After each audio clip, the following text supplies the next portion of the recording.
Have you ever wondered about the differences between purchasing new construction versus choosing to buy an existing property instead? In today's video, we're going to discuss which factors you should consider when deciding between the two. But first, let's roll the intro.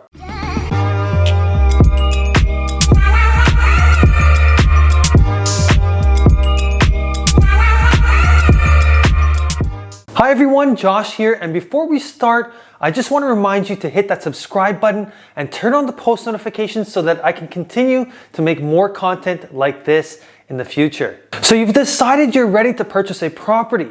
However, you're not quite sure yet whether you should search for brand new construction or purchase an existing property instead. Given the severe lack of existing houses for sale and inventory at all-time lows, many are weighing their options and considering new construction, which seems to have a lot more supply available. So what are the main differences between purchasing an existing property and a newly constructed one?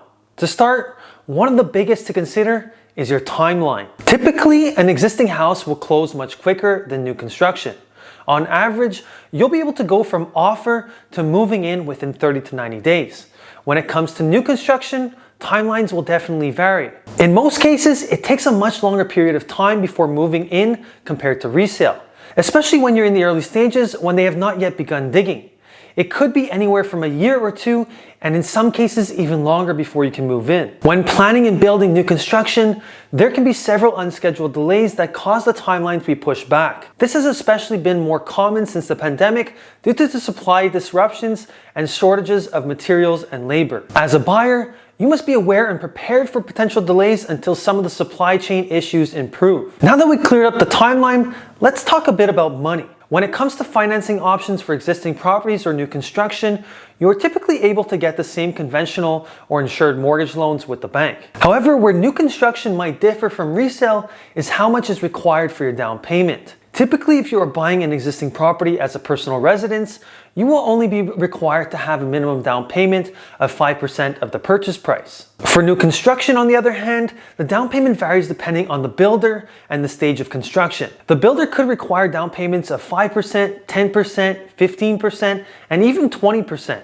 The percentage of down payment will vary from project to project. The builder will usually allow the down payments to be paid in stages. For example, I've had clients who had to give a portion of the down payment when initially signing the offer to purchase, then another time once digging begins, and another time once the foundation had been laid. I've also seen contracts require partial down payments after the initial 10 days, then 60 days later, and then 150 days later.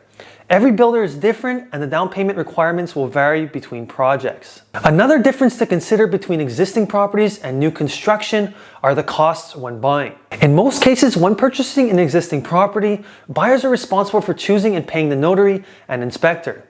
In comparison, when it comes to new construction, the buyer is typically responsible for paying all the closing costs, such as the notary, inspector if needed, and a new certificate of location. For new construction in Quebec, the notary is almost always chosen by the builder, and you must use that notary to complete the transaction. A nice benefit when it comes to new construction that does not exist when purchasing resale is that when you sign an offer to purchase from the builder, otherwise known as a preliminary contract, there will typically be a clause in it that gives you a 10-day right of withdrawal. This 10-day right of withdrawal gives you time to reflect on your decision, and there is usually no consequences to canceling the contract within this time period. Just to make sure though, it is always suggested to confirm with your builder beforehand to ensure there are no hidden fees if you do choose to cancel. Newly built construction in Quebec also includes 5-year new home warranties on workmanship and structural soundness. Materials such as windows, roofs, appliances, and heating and air conditioning systems come with their own warranties too, which is a benefit of new construction. Finally, the last benefit of new construction is the ability to personalize features in the property. Many builders offer a package of choices either by color and finish or by quality level. For these packages, you can choose cabinet styles, floor color, counters, backsplash, and coordinate based on the packages offered. There you have it. Those are the main differences of buying new construction versus an existing property. Hopefully this video helped make your decision a little easier. If you've made it this far, I want you to let me know below in the comments whether you personally prefer new construction or resale. Drop a comment below and let me know. Don't forget to like, comment, subscribe, and turn on the bell notifications for more content like this. And I'll catch you next time.